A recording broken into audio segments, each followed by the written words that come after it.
lumayan ya Mbak. Jadi menurut aku oke aja sih Mbak kalau misalnya diganti mobil listrik. 10-15 tahun ke depan sih saya mendukung karena ya bahan bakar juga akan habis. Kalau untuk transportasi umum menggunakan mobil listrik, saya setuju.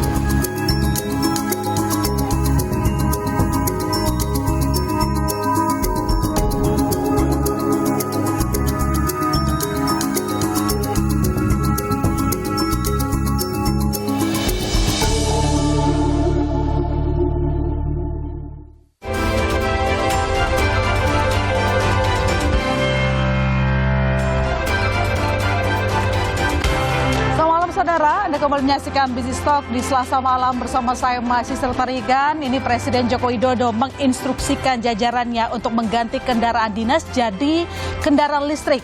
Nah, pertanyaannya semendesak apa? Lalu apa tujuannya? Maka malam ini sudah bergabung bersama kita Pak Muldoko, Kepala Staf Kepresidenan. Selamat malam Pak Muldoko. Malam. Sehat Pak?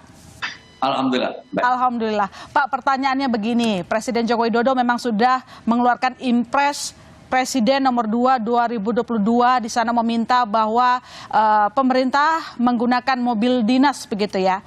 Sebenarnya mendesak apa kita harus merealisasikan itu? Ya, sebenarnya kita lihat dulu secara urgensinya ya. Baru setelah itu turun ke kenapa khusus kepada lingkungan aparat pemerintah, TNI Polri gitu ya. Urgensinya ada beberapa hal ya tentang pentingnya mobil listrik. Yang pertama bahwa kita ingin memiliki keseimbangan baru dalam menggunakan BBM ya.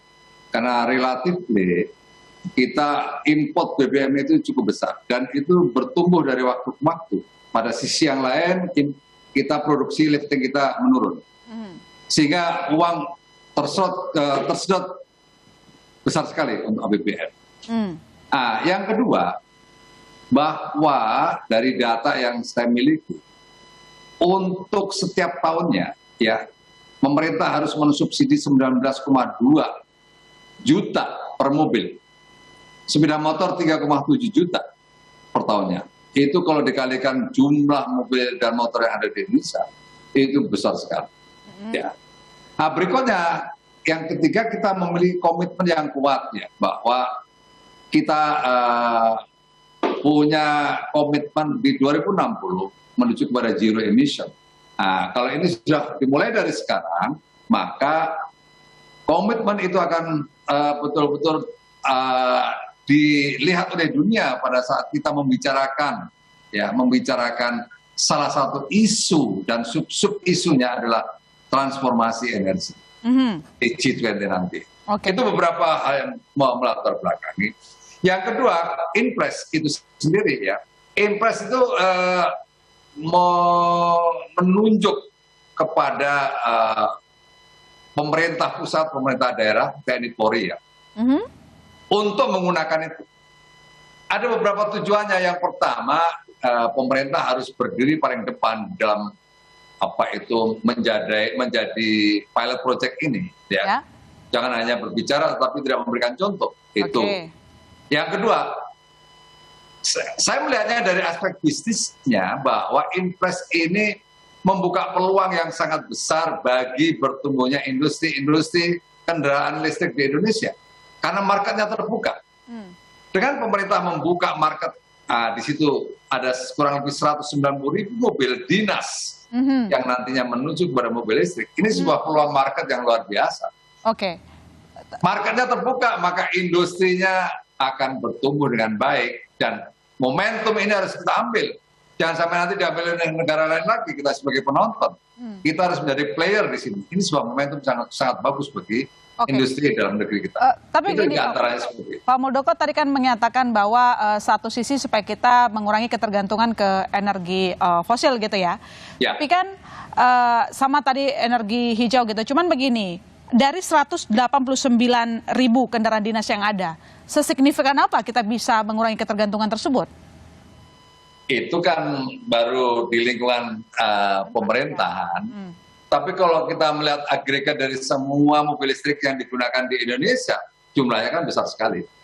Apakah itu mobil passenger, apakah mobil transportasi umum, apakah itu sepeda motor dan seterusnya, jumlahnya sangat besar. Gitu. Jadi kalau nanti dimulai dari lingkungan pemerintah daerah, pemerintah pusat, maka merembet kepada yang masyarakat secara umum, nanti secara agregat luar biasa pengaruh. Oke, tapi yang 189 ini pun secara bertahap ya Pak Muldoko. Kira-kira kapan kita bisa mulai? Pasti secara bertahap, karena yang pertama ekosistemnya harus tersiapkan. Ya. Tapi kan Inpres ini membawa semua kementerian lembaga bekerja dengan keras. Ya. Yang kedua, industrinya sendiri, ya, karena mobil listrik yang bisa memenuhi kebutuhan itu pastinya juga nggak bisa sekaligus diwujudkan, pasti juga bertahap, ya, karena kesiapan industri itu sendiri. Targetnya? Yang ketiga juga disesuaikan dengan anggaran nantinya, pasti disesuaikan dengan anggaran. Karena dalam Inpres itu belum disebutkan apa itu target-targetnya per tahunnya, tapi itu nanti akan dijabarkan oleh Kementerian Perhubungan. Kementerian Perhubungan akan membuat roadmap kebutuhan transportasi umum, contohnya akan diatur secara bertahap pada tahun sekian persen, tahun sekian persen dan seterusnya dalam konteks transisi, ya. Itu seperti itu kira-kira apanya, ya. Detail-detail targetnya kita masih nunggu gitu ya. Kira-kira memungkinkan kapan 189 ribu kendaraan dinas akan berganti ke kendaraan listrik. Tapi saya menyambung ke pernyataan Anda tadi Pak Muldoko, selain soal anggaran nanti saya ngomong soal kesiapannya kita. Sebenarnya kita siap atau tidak? Karena kalau dilihat per September 2022 itu baru 150 SPKLU di seluruh Indonesia yang dibangun sama PLN. Nah, bagaimana harmonisasi nanti infrastrukturnya ada, pergantian kendaraan dinasnya juga sama-sama mumpuni gitu? Ya pasti karena yang saya katakan tadi sebagai ekosistem yang harus disiapkan, ya. Nggak bisa apa itu, kan itu sama dengan gini, kalau dalam dunia bisnisnya itu sama dengan ayam dengan telur, ya. Pihak swasta, pengusaha swasta akan membangun SPKLU diperbanyak, ntar siapa yang pakai? Berikutnya juga industri juga begitu. Industrinya kita perbanyak, SPKLU-nya belum siap, bagaimana nanti? Ini situasi ini dipahami oleh pemerintah, maka nanti sesuai dengan sektor masing-masing, dari PLN, dari Pertamina akan bergerak cepat untuk menyiapkan SPKLU itu sesuai dengan yang diprediksi, ya. Makanya sementara kalau di pemerintahan akan mudah sekali diaturnya, karena jelas rutenya. Ya, rute pulang perginya jelas, kilometernya jelas, sehingga SPKL itu mudah sekali dikalkulasi. Begitu nanti itu bertumbuh, maka secara otomatis akan memperbanyak kebutuhan-kebutuhan di sektor pabriknya, masyarakat umumnya begitu. Oke, berarti Inpres ini kalau kita persingkat, maksud Pak Muldoko memberikan kepastian juga kepada pelaku usaha untuk tidak usah ragu mengembangkan ekosistem dari mobil listrik gitu. Itu poinnya di situ. Dan itu peluang. Oke. Ya. Nah, kita ke anggaran Pak. Begini, tadi kan Anda juga yang menyinggung begitu ya, dan sekarang juga masih dihitung sama Kementerian Keuangan. Tapi kan untuk mengganti kendaraan 189 ribu kendaraan ini juga anggarannya nggak main-main. Dari mana uangnya Pak Muldoko? Ya, kalau sumbernya itu APBN, APBD, ya.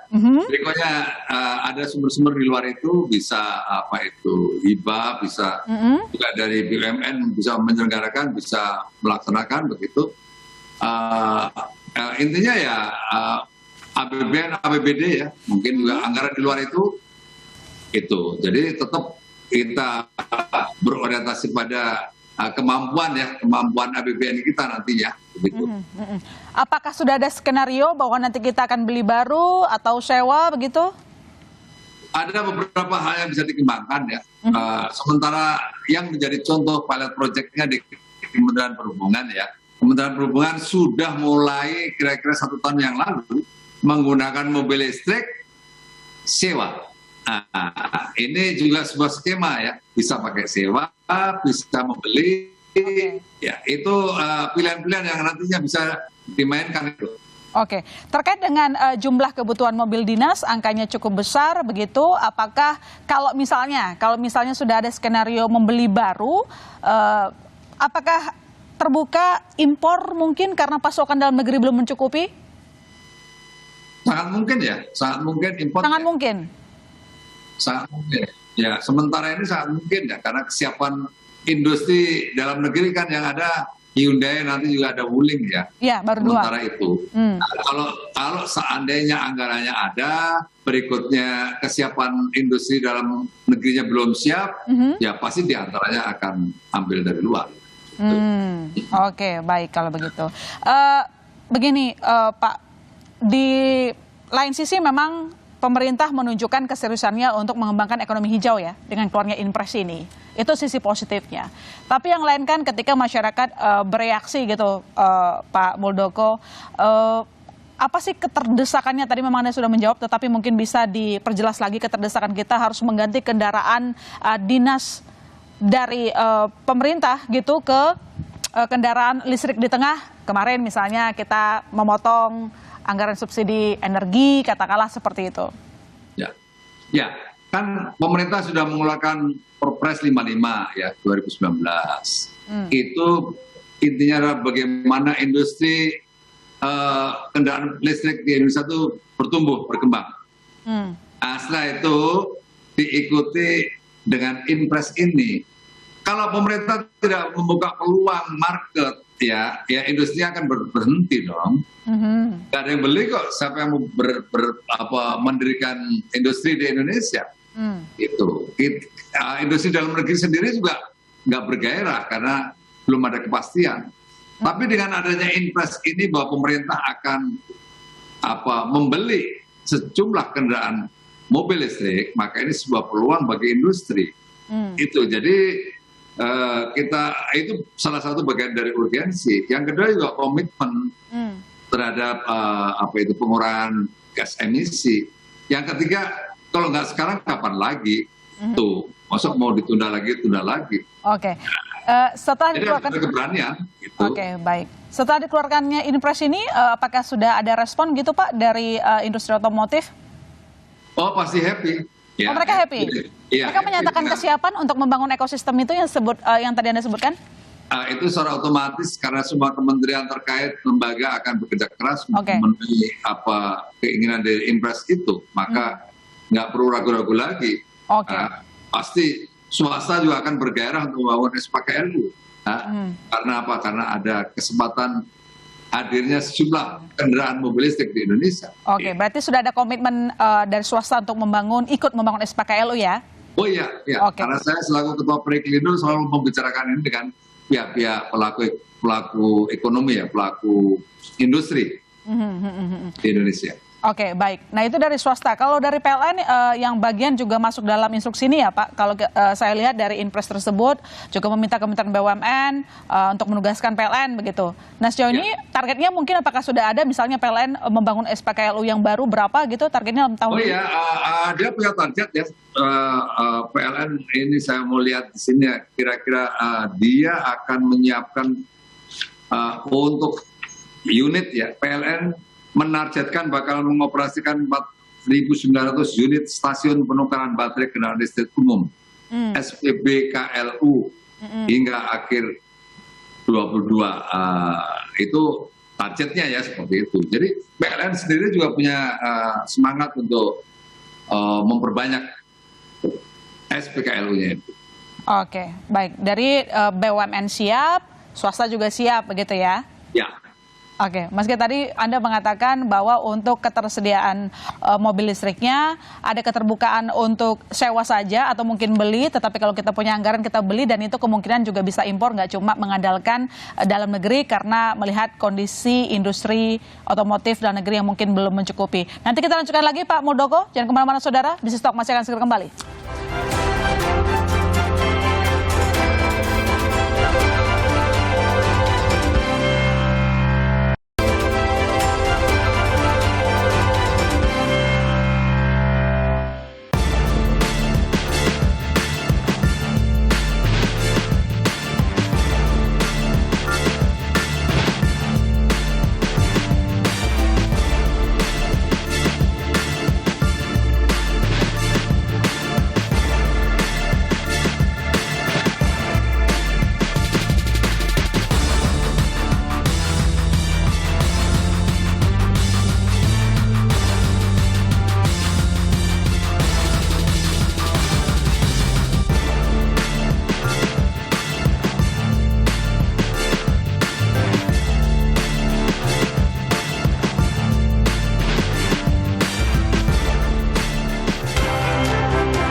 menyaksikan Busy Talk dan sekarang telah bergabung bersama kita Pak Bebin Juwana, pengamat otomotif. Selamat malam Pak Bebin. Selamat malam. Selamat malam Pak Bebin. Tadi saya sudah ngobrol dengan Pak Muldoko. Ini pemerintah menyatakan keseriusannya lah ya kalau kita lihat dari Inpres Presiden nomor 2 2022 ini dengan meminta kendaraan dinas pejabat jadi kendaraan listrik begitu. Kalau Anda melihatnya sebagai pengamat otomotif dan tentu sebagai mantan pimpinan di beberapa perusahaan otomotif, apa sebenarnya yang paling mendesak kita sediakan terlebih dahulu untuk menyempurnakan niat kita menggunakan mobil listrik? Ya, saya melihatnya bahwa ketika pemerintah membuat keputusan bahwa kendaraan dinas juga akan memakai kendaraan listrik, ini menjadi sebuah hal yang positif dan memberi contoh yang baik bagi masyarakat. Karena ketika kita ingat di masa lalu kasus BBG misalnya, bahwa pemerintah menghimbau tetapi nyaris tidak berbuat apa-apa. Akhirnya masyarakat juga bingung nih sebetulnya mau pakai BBG apa tidak gitu kan. Tetapi kalau di kendaraan listrik kan beda. Bahwa semangat itu jelas dan pemerintah berani membuat keputusan untuk memberikan contoh kepada masyarakat dan ini sebuah hal yang positif gitu. Masyarakat akan melihatnya sebagai ini kali memang serius gitu dalam menghadapi masalah mahalnya minyak bumi, dalam hal menghadapi polusi udara yang menjadi keprihatinan dunia. Pemerintah kita serius menangani hal itu. Ini positif sekali menurut saya. Oke, berarti mengapresiasi ya apa yang dilakukan oleh pemerintah? Oh, jelas. Oke. Pak Muldoko dipuji dari kelompok otomotif gitu ya. Tapi pertanyaan gini. Beliau pengamat otomotif sejati itu. Oh iya. Ya. Tapi pertanyaannya gini Pak, karena sudah diapresiasi kan kita menunggu realisasi nih. Nah sekarang sudah ada roadmap-nya mungkin untuk tahapan pelaksanaan, meski tadi Anda sudah sedikit membocorkan, tetapi perkembangan setelah Inpres itu keluar, apakah mungkin tahun ini berapa, tahun depan berapa gitu? Memang di dalam Inpres itu belum membuat target-target ya. Tetapi yang kita lihat semangatnya dari Inpres itu menggerakkan semua kementerian lembaga pusat maupun daerah untuk segera melakukan transisi. Itu semangatnya ada di situ. Ya, nanti targetnya pasti kementerian perhubungan akan membuat standar spesifikasinya. Berikut Kementerian Keuangan akan membuat standar harganya, gitu. Karena dari CC menuju ke KWH. Nah, ini yang perlu nanti ada adjustment di situ antara Kementerian Perhubungan dan Kementerian Keuangan. Oke, targetnya ada nggak Pak bocoran mungkin supaya semakin memberi kepastian lah ke para pelaku industri otomotif? Nanti kita tunggu dari Menteri Keuangan ya. Kita tunggu dari Menteri Keuangan. Tapi tahun ini ada pasti jadi? Gimana Mbak? Tahun ini pasti jadi? Kalau tahun ini kan tinggal berapa bulan, pastinya tahun 2023 itu udah mulai digas. 2023 tahun ini masih dalam rangka persiapan gitu ya? Ya, persiapan yang lain-lain. Oke, Pak Bebin, kalau kita lihat kan sekarang untuk SPKLU-nya juga masih 150 ya seluruh Indonesia yang dibangun sama PLN begitu. Kalau kita merealisasikan mobil listrik, saya nggak ngomong ke total mobil Indonesia, masih concern di mobil dinas aja. Kira-kira kita butuh berapa sebenarnya untuk pengisian daya listriknya? Secara konservatif saya mengambil angka 10%. 10%? Jadi kalau kendaraan dinasnya 100.000, ya 10.000 SPKLU dibutuhkan. Nah, saya membayangkannya begini. Ketika kendaraan dinas kantor pemerintahan memilih kendaraan listrik, tentu di kantor tersebut ada SPKLU-nya. Dan bukan berarti hanya tertutup untuk dipakai oleh kendaraan dinas saja. Bisa saja kan masyarakat ikut mengisi baterainya, sementara mungkin SPKLU yang umum yang biasanya di pompa bensin misalnya itu belum mumpuni.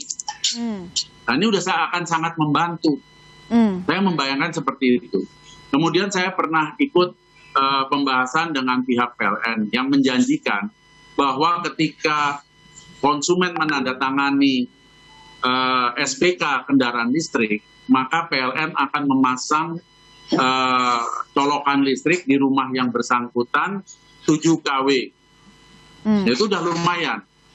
Dengan meteran terpisah. Jadi masyarakat tidak perlu lagi khawatir bahwa wah rumah saya nggak cukup, hanya 2.200, nanti kalau pakai kendaraan listrik. Itu sudah terjawab. Itu janji dari PLN. Nah, jadi saya melihat bahwa kendaraan dinas itu juga kan tidak diserta-merta diganti semua sekaligus. Bertahap, ya. Ini akan bertahap dan ada jadwalnya. Saya yakin itu bahwa kendaraan dinas itu ada masa pakainya dan kapan harus diganti dan seterusnya. Tapi dari sini kan kita sebetulnya bisa melihat bahwa pemerintah punya semangat yang positif tentang ini. Bukan bicara basa-basi. Ada aksi nyatanya ya? Iya, ada langkah nyata. Ini yang dibutuhkan gitu loh. Supaya mata masyarakat tuh melihat gitu.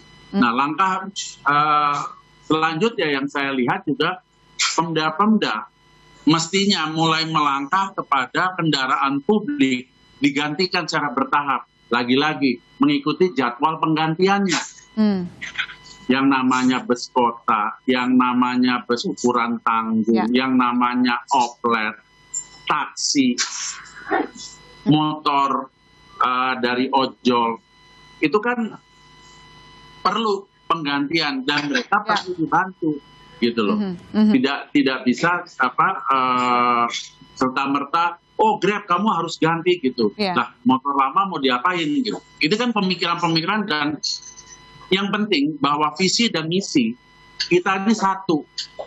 Sehingga hal pekerjaan besar seperti ini sangat dimungkinkan untuk terjadi.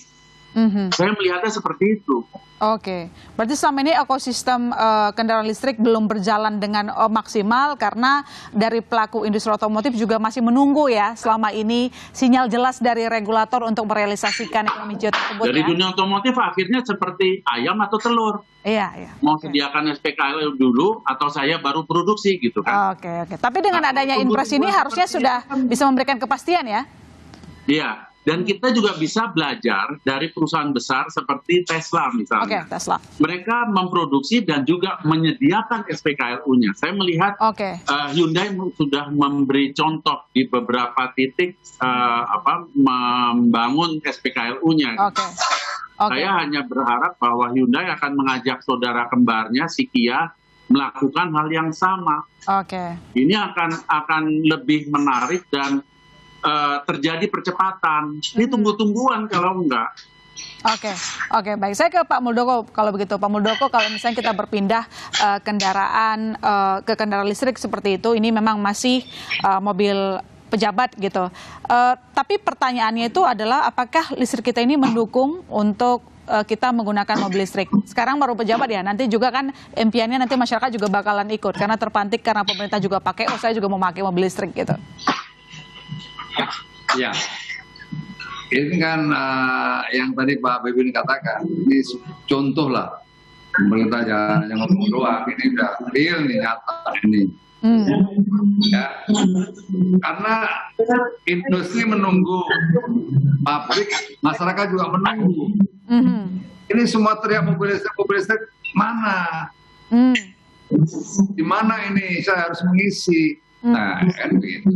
Maka impres ini betul-betul membuka peluang ya, bergairahnya industri dan semangat bagi semuanya. Satu sisi peluang bisnisnya ada, satu sisi ini pemerintah nggak buka basi semua, maka masyarakat yang tadinya niatnya separuh-separuh, nah sekarang karena ada berbagai kemudahan nanti di lapangan, karena ekosistem terbangun, maka itu menjadi suatu membeli untuk mengganti listriknya, motornya, apakah itu melalui konversi, apakah melalui perpindahan transisi seperti apa. Nah, dua-duanya sudah disiapkan oleh Menteri Perhubungan ya, baik konversi maupun transisi. Strateginya sudah disiapkan untuk itu. Ini sebenarnya sekali lagi semangat ini menjadi semangat kita bersama untuk berpindah ya dari mobil motor konvensional ke listrik. Gitu. Oke, baik Pak Muldoko, nanti kita lanjutkan lagi diskusi kita. Jangan kemana-mana saudara, tetap di Business Talk. Bisa dibayangin gak sih kalau sehari-hari kamu itu nggak ada listrik? Atau mungkin juga nggak ada bensin? Bisa apa coba? Nggak usah dibayangin kali ya. Gelap. Loh, kok beneran gelap? Selasa ini, Business Talk mengajak kalian untuk kembali overthinking dari keputusan Presiden pada minggu lalu. Keputusannya di mana beliau mengeluarkan instruksi Presiden atau Inpres nomor 7 tahun 2022. Kira-kira tentang apa tuh ya? Jadi Inpres ini membahas tentang penggunaan kendaraan bermotor listrik berbasis baterai sebagai kendaraan dinas operasional dari pemerintah pusat sampai pemerintah daerah. Nah, itu artinya apa? Ada 189.803 kendaraan dinas di Indonesia nantinya akan disulap jadi kendaraan listrik. Ini bukan disulap yang magic-magic gitu ya, tetapi ini akan diganti atau ditransisikan dengan kendaraan berbasis baterai yang nantinya dapat diisi ulang dengan daya listrik. Jadi untuk motor, untuk mobil itu udah nggak nenggak BBM lagi, tapi nyolok listrik. Pergantian kendaraan listrik ini dilakukan secara bertahap ya, enggak sekaligus. Balik lagi ke Inpres nomor 7 tahun 2022, di mana Presiden Joko Widodo tunjuk langsung atau mention 15 kementerian, salah satunya Kepolisian Republik Indonesia dan pemerintah setempat terkait kebijakan pergantian mobil dinas ini. Yang penting dari mention itu adalah standar dari penggunaan mobil dinas. Karena kan semakin jauh daya jelajahnya akan semakin mahal kendaraannya kan. Bali menjadi salah satu daerah prioritas.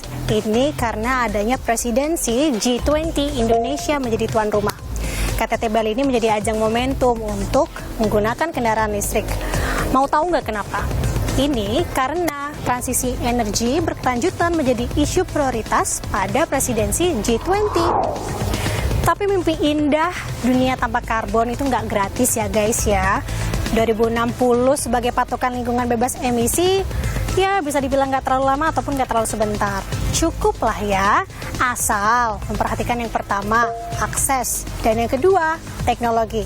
Dan yang paling penting, duitnya dari mana? Pendanaan itu kunci. Saya Nanda Aprilia dan juru kamera Andini Anissa, Business Talk.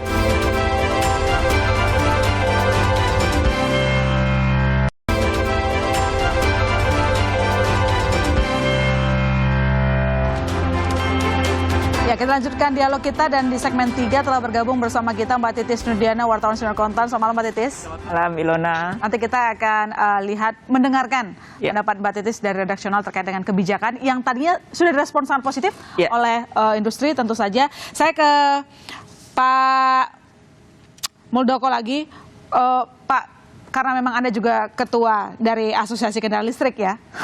Pertanyaannya begini Pak, sejauh ini sebenarnya apa saja sih kendala-kendala yang dialami oleh industri ketika ingin mengembangkan kendaraan listrik? Ya, satu ya masalah finance ya. Finance ya, pembiayaan. Ya, karena walaupun saya pernah juga mendiskusikan dengan para perbankan ya. Tapi kenyataannya saat ini memang masih belum mobil listrik belum dapat dukungan sepenuhnya dari perbankan. Sehingga industri itu masih kesulitan berkembang. Alasan perbankan biasanya apa sih Pak? Apa karena memang sistemnya belum terbentuk sehingga membuat perbankan berat untuk membiayai? Ya, ada isu-isu yang masih berkembang di lingkungan perbankan. Satu, pasca jualnya gimana?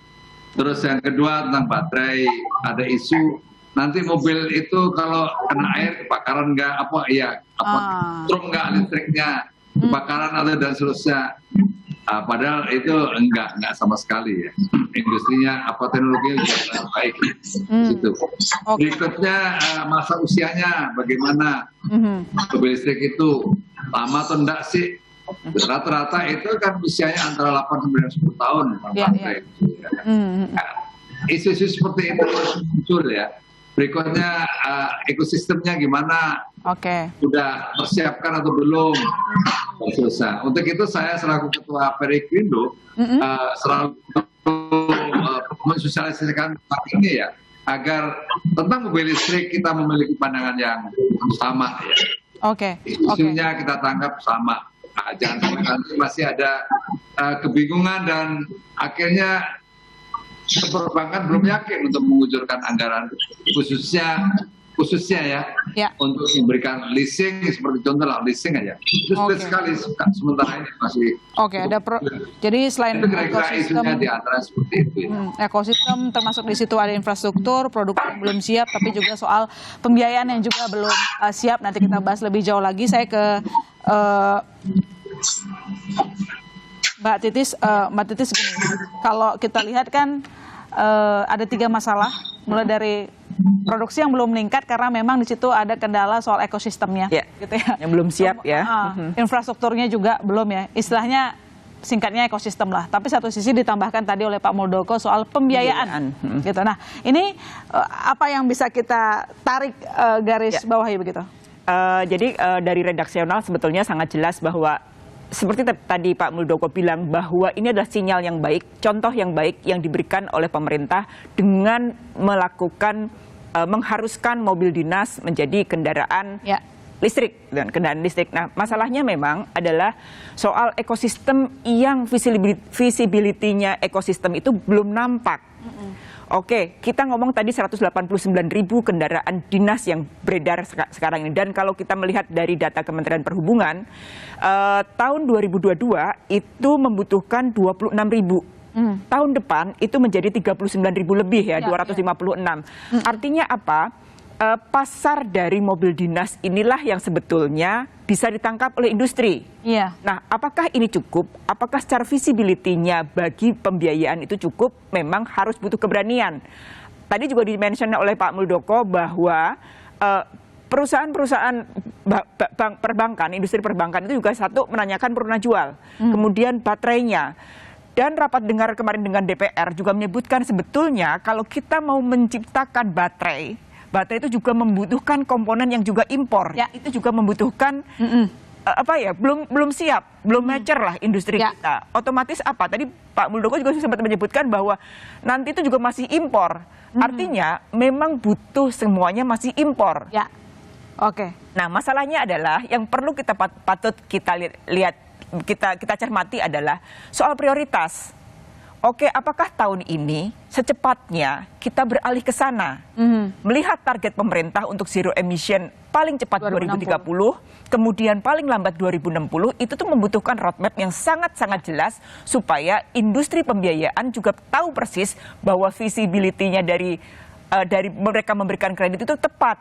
Kemudian apakah memang ekosistemnya, purna jualnya juga sudah siap? Inilah yang menjadi hitungan dari industri perbankan kenapa memberikan banyak persyaratan, memberikan banyak istilahnya barrier. Kenapa sih kita belum berpihak kepada mereka? Bukan tidak berpihak, tapi melihat visibility dari sisi bisnis. Gitu. Ya, dari sisi bisnis. Apapun kalau sudah ngomongin uang kan pertimbangannya banyak untuk menjaga kredit macet gitu. Sebelum saya ke Pak Bebin, saya ke Pak Muldoko lagi kalau begitu, karena tadi juga disinggung sama Mbak Titis, kita tuh ketergantungan terhadap bahan baku mobil listrik yang impor berapa banyak sih Pak? Ya, ada 3 komponen utamanya. Ya. Yang pertama itu baterainya. Kita rata-rata baterai masih import ya. Yang kedua dinamo motornya. Dinamo motor kita juga masih import. Tapi saya sekarang ini sudah mengembangkan dinamo motor, sepeda motor, dan alhamdulillah sudah oke. Tapi mayoritas kita masih impor ya? Ya, sementara masih impor. Yang ketiga controller ya, controller masih impor. Jadi 3 hal ini, 3 komponen utama ini yang masih impor.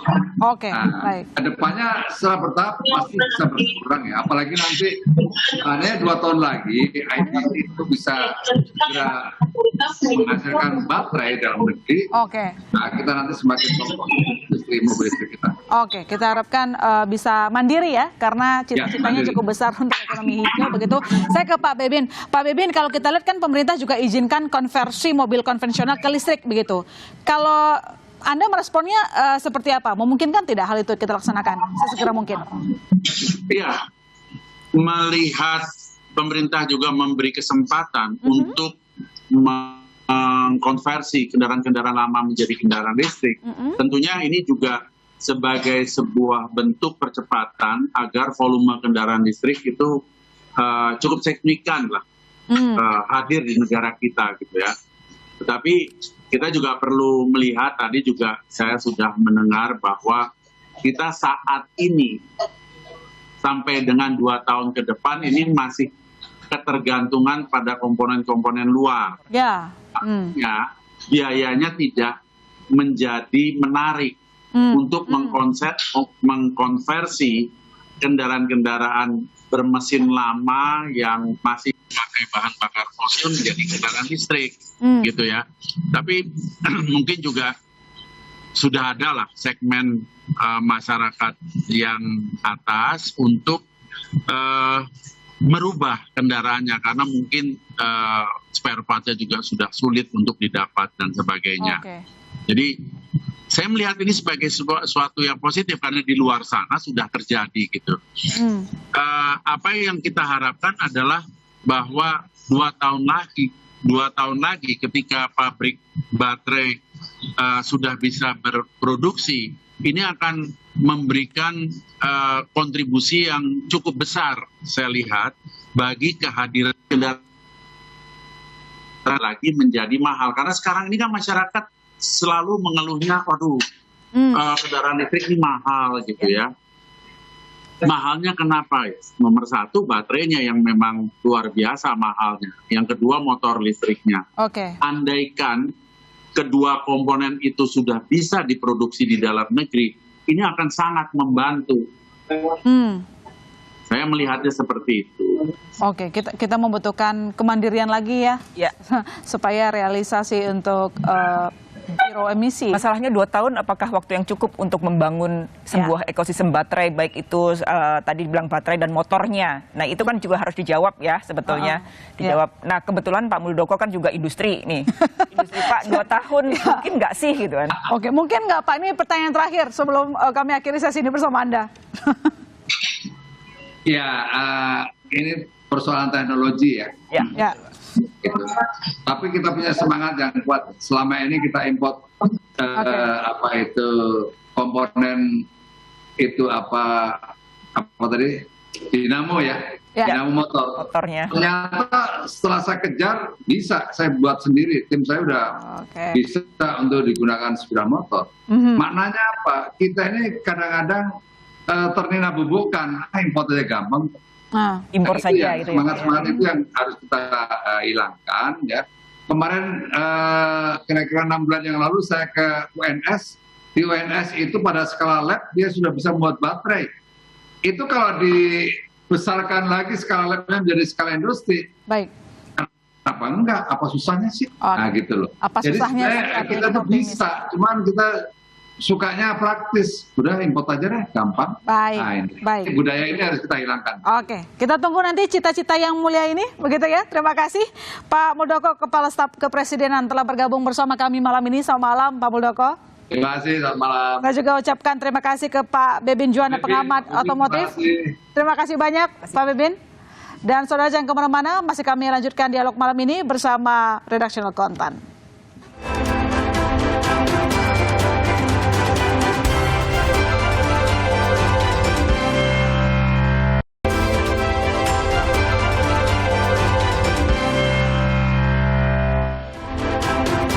Di segmen akhir saya mau tanya ke Mbak Titis. Mbak Titis, meski memang tadi kita sepakat bahwa tidak ada yang buruk dari impres tersebut, positif karena kita menuju ekonomi hijau begitu ya. Dan tadi juga kita optimis bahwa ekosistem ini akan terbentuk dengan sendirinya karena pemerintah sudah memberikan contoh gitu ya. Dan tadi pelaku industri otomotif juga mengapresiasi itu gitu. Tapi begini, PR kita itu kan banyak sekali, termasuk soal mengentaskan kemiskinan. Apalagi di tengah kondisi sekarang ini, Presiden juga berkali-kali memperingatkan soal bahayanya inflasi, gitu lah. Kita harus menjaga inflasi seperti itu. Dari pandangan redaksional, semendesak apa? Kita harus mendahulukan ini dulu, baru PR-PR yang lainnya. Jangan sampai kebijakan ini semacamnya gagah-gagahan gitu. Oke, tadi sebenarnya Pak Muldoko menyebutkan bahwa sebetulnya ini dilakukan bertahap. Untuk tahun ini sebetulnya memang ada kebutuhan perubahan, gitu kan, perubahan, dan Presiden juga melakukan instruksi 15, gitu kan. Kalau tahun ini memang menjadi tidak mendesak. Jadi tidak mendesak kalau dari pandangan kita ya, karena tahun ini ya, karena kalau kita lihat memang kita memiliki persoalan serius, yakni subsidi BBM yang melesat tajam. Berapapun harga selama masih di atas 100 itu subsidi yang harus kita anggarkan luar biasa besar. Dan konsekuensi ini jelas bahwa konsekuensinya adalah harga naik, inflasi tinggi, kemudian membuat daya beli turun. Nah, ini kan menjadi sensitivitasnya terhadap belanja mobil listrik menjadi dipertanyakan. Tapi memang kita harus mempersiapkan perubahan menjadi energi full, menjadi energi yang lebih hijau listrik juga memang harus disiapkan. Masalahnya adalah kita juga jangan lupa bahwa sumber listrik kita masih juga dalam tanda kutip adalah bersumber dari fuel yang batu bara yang di akhir-akhir ini menjadi lihat bahwa ini bukan energi yang bersih. Dan kita juga melakukan hilirisasi. Banyak sekali hal-hal program-program pemerintah yang menuju energi hijau. Ini banyak sekali. Dari PLN juga melakukan perubahan, melakukan energi hijau. Kemudian dari industri seperti Minerba juga melakukan hal yang sama. Ini semua membutuhkan prioritas, mana sih yang akan didulukan oleh negara. Betul, kita wajib memberikan contoh supaya diikuti. Masalahnya adalah, apakah anggaran kita cukup? Kalau merujuk dari PMK soal belanja mobil dinas, harganya kan 700-an juta ya, 700-an juta. Apakah iya di saat seperti sekarang ini kita harus melakukan perubahan itu? Tahun 2022 dengan beban subsidi energi yang luar biasa besar, ini rasanya mendesakan itu tidak, tapi mendorong perubahan memang harus dilakukan. Memantik ya? Iya, harus dilakukan. Itulah kenapa kita menekankan bahwa roadmap-nya menuju energi hijau itu harus semakin jelas.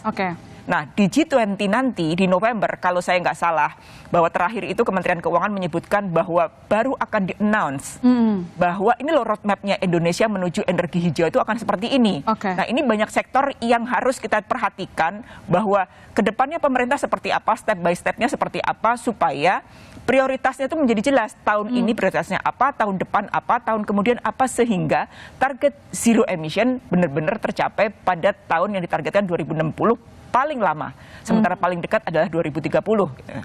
Pun tadi sebenarnya kalau kita dengar penjelasan dari Pak Muldoko tidak memberikan target itu ya, target kapan yang 189.000